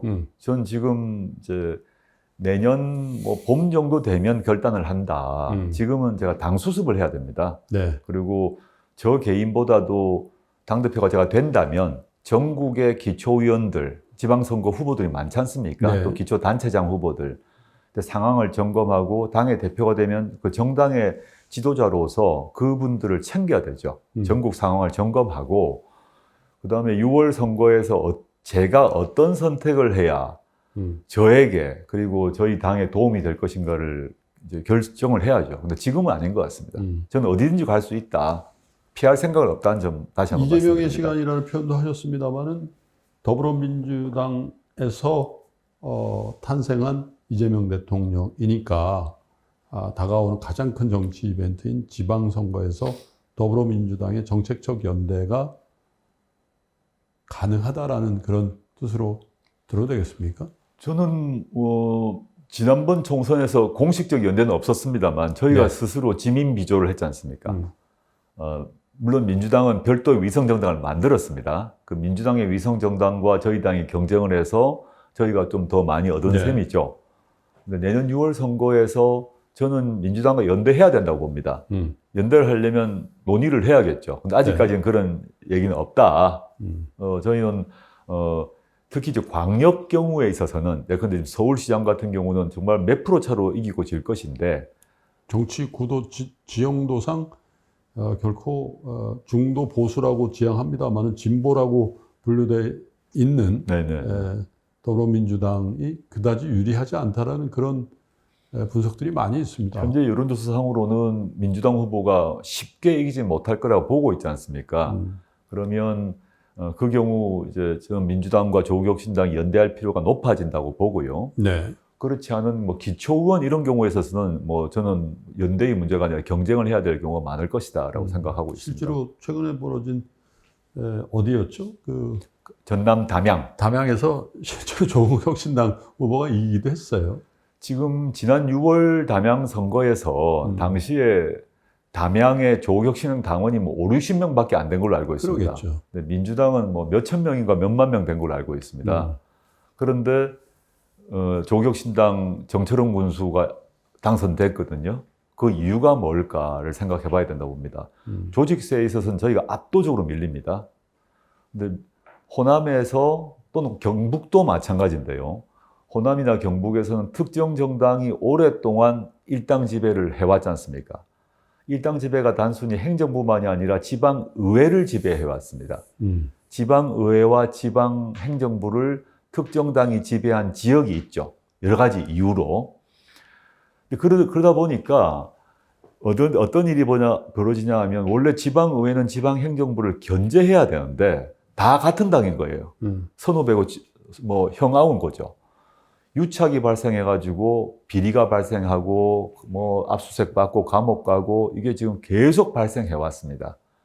그래서 저는 지방선거의 역할 중에 하나는 지방정치의 개혁이라고 보고 조국혁신당이 지방의회 민주당이 이제 그 우위죠 지금. 그렇지만 몇 명이라 들어가서 교두보를 확보한다면 지금 그게 서쪽이든 동쪽이든 호남이든 영남이든 간에 그 지역의 군수시장이 함부로 못할 것이라고 봅니다. 조국혁신당이 해야 될 일은 많은 분들이 뭐 담양을 포함해서 호남만 생각합니다만 저희가 영남 특히 TK 지역도 아주 저희가 인재를 발굴하려고 노력하는 게 대구시의 시의원에 조국혁신당이 있으면 대구시장을 그 한 명만 있으면 목소리를 세게 낼 수 있죠. 지금은 국민의힘 의원, 시의원하고 국민의힘 시장이 모여서 같이 어울려서 할 거 아니겠습니까? 견제가 되겠습니까? 국민들이 그 대표님께 더 뭐랄까요? 그냥 저 멀리 있는 분이 아니고 우리 형 같은 분 또 뭐 어떻게든 약간 좀 왜 저러지? 이런 생각도 할 때가 있지만 또 이렇게 그런 정치인들이 굉장히 네. 성공하는 그러니까 대통령이 되기도 하는데 워낙 이렇게 보면 뭐랄까 좀 좋아는 하는데 좀 거리감. 우리 형 같은 느낌을 안 드는 그런 네. 워낙에 소주도 네. 좀 하십니까? 예, 뭐 소주, 맥주는 싫어하고요. 네. 예, 뭐 독주 쪽을 잘 마시는 편입니다. 예. 주량이 어느 정도 되십니까? 와인으로 하면 한 병. 그럼 꽤. 예, 소주로 옛날에는 소주를 많이 마셨는데 그 근래 들어서는 와인을 많이 마시게 되더라고요. 뭐 만나는 근데 이제 뭐 소폭도 가끔씩 마시고 뭐 네. 주종은 가리지 않는데 술이 거나하시면은 어떤 편의점으로서 어떤 행태를 보이세요? 그냥 주무시는 분도 있고 뭐 유쾌해지신 분도 있고. 주변 사람들이 저보고 이제 뭐 책망하기도 하는 건데 술 마시고 많이 마셔도 술 취한 것 같지 않다고 얘기를 많이 하죠. 예. 세시군요. 재미없다는 얘기죠. 그대로. 가만히 이게 제가 습성인데요. 저희 선친한테 술을 배우다 보니까 저희 선친께서는 술을 좋아하셨는데 주도로 배우셨고. 예, 술 많이 저를 일부러 이렇게 많이 먹이셨는데 술 마시고 흐트러지는 걸 매우 싫어하셨어요. 어릴 때부터. 네. 그래서 흐트러지거나 뭐 그런 자세 바로 잡도록 교육을 받아서 몸이 잘 이렇게 그 몸에 배어 있나 봅니다. 비교적 오랜 시간 인터뷰를 했는데 네. 마지막으로 뭐 경제가 조금 좋아진다고는 하는데 그래도 여전히 네. 나라도 그렇고 국민들도 그렇고 힘드신 것 같습니다. 네. 그리고 앞으로 미국과의 통상 문제, 또 중국과의 관계 뭐 이런 것들이 국민들의 실생활에도 이렇게 빨리 전파되고 영향을 주는 시대도 없지 않을까 그런 생각이 들어서 우리 유권자이자 또 우리 국민 여러분들께 정치인으로서 응원의 또 성원의 말씀을 한마디 부탁드리죠. 최근에 끝난 에이펙을 보고 저도 국민의 한 사람으로 참 뿌듯했습니다. 많은 국민들이 다 좋아하시고 야, 우리나라가 이 정도 수준이 됐구나라고 다 생각하게 된 거 아닙니까? 네. 저는 여기서 내란을 극복한 기쁨이 하나 있고요. 에이펙을 통해서 우리나라의 국력 또는 국격이 높아진 기쁨, 두 개의 기쁨이 최근에 연달아 있었다는 점에서 저도 이제 만족하고 행복합니다. 국민들도 마찬가지일 거라고 생각하고 남아있는 질문은 뭐냐 하면 그런데 즉 내란도 끝났고 윤석열, 김건희는 감옥 갔고 그리고 이제 에이펙도 해서 우리가 국격도 높아졌는데 내 삶은 어떠하지? 그리고 내 자식의 삶은 어떻게 될 거지? 이런 문제는 여전히 남아있는 거 아니겠습니까? 물론 코스피도 올라가고 뭐 국민연금도 수익을 내고 하는 게 다 좋은 지수가 나타나지만 개별의 사람의 삶, 소득, 자산 문제는 여전히 미지수라고 저는 생각하고 있습니다. 이 문제를 해결하는 정치인이 되고 싶다라고 정말 감히 말씀드리고 싶고요. 그 점에서 우리나라의 지금 현재 보통의 국민들, 자신의 노동을 통해서 소득과 자산을 확보하려는 통상의 사람들의 삶에 가장 필요한 게 뭘까? 이 점에 저는 관심을 두고 있고, 제가 대표 시절에 비교섭단체 연설을 국회에서 했습니다. 네. 그때 제가 두 가지를 정치인으로서 끝까지 해보겠습니다. 물론 언론에 잘 안 났습니다. 그게 뭐 검찰 독재 정권 조기 종식 이 문제만 드러났습니다.만 그때 얘기했던 게 주거와 돌봄 문제를 해결하겠습니다. 이런 얘기를 했습니다. 저는 제 주변에 저희 자식 세대 또는 뭐 이제 주변에 여러 사람들 있지 않습니까? 자기 자식을 돌봐야 되는 사람 또는 자신의 아버지, 어머니를 돌봐야 되는 돌봄은 두 가지 측면이 동시에 있으니까요. 그렇죠. 그래서 주거와 돌봄 문제에 대해서 조국혁신당 또는 저는 그 문제에 대해 관심을 가지고 그게 해결돼야 우리의 삶이 나아진다고 생각해서 그 문제에 좀 집중해보고자 합니다. 감사합니다. 바쁘실 텐데 귀한 시간 내주셔서 감사드리고요. 네. 앞으로도 정치인 조국의 여러 가지 의미 있는 활동을 응원하고 지켜보도록 하겠습니다. 대표님 고맙습니다. 네, 감사합니다. 이렇게 적은 금액으로 각 분야의 제일 전문가인 분들의 살아있는 지혜를 들을 수 있다는 게 굉장히 감사하다는 말씀을 너무 드리고 싶었어요. 저는 앞으로 이 위즈덤 컬리지가 계속되면 저는 여생을 함께하고 싶다는 생각을 많이 합니다. 여러분들이 보내주신 뜨거운 성원을 바탕으로 2026 학년도에는 더욱 깊이 있는 강의와 경험을 준비했습니다. 철학, 정의란 무엇인가의 마이클 샌델 교수, 기술, 블록체인과 암호화폐의 철학을 읽어내는 오태민 작가, 창의, 시공간을 넘는 상상력으로 세상을 그리는 베르나르 베르베르 작가, 각 분야 최고의 전문가 17명이 위즈덤 칼리지 2026 학년도 연사로 함께합니다. 지금 신청하시면 교보문고 쌤 12개월, 3프로 멤버십과 지하엔 멤버십 1개월, 교보문고 북 콘서트 초청, 2026년도 3프로 유료 프로그램 최우선 배정 및 특별 할인 적용까지 30만 원 상당의 혜택을 모두 드립니다. 영상 아래 링크를 통해 살펴보세요.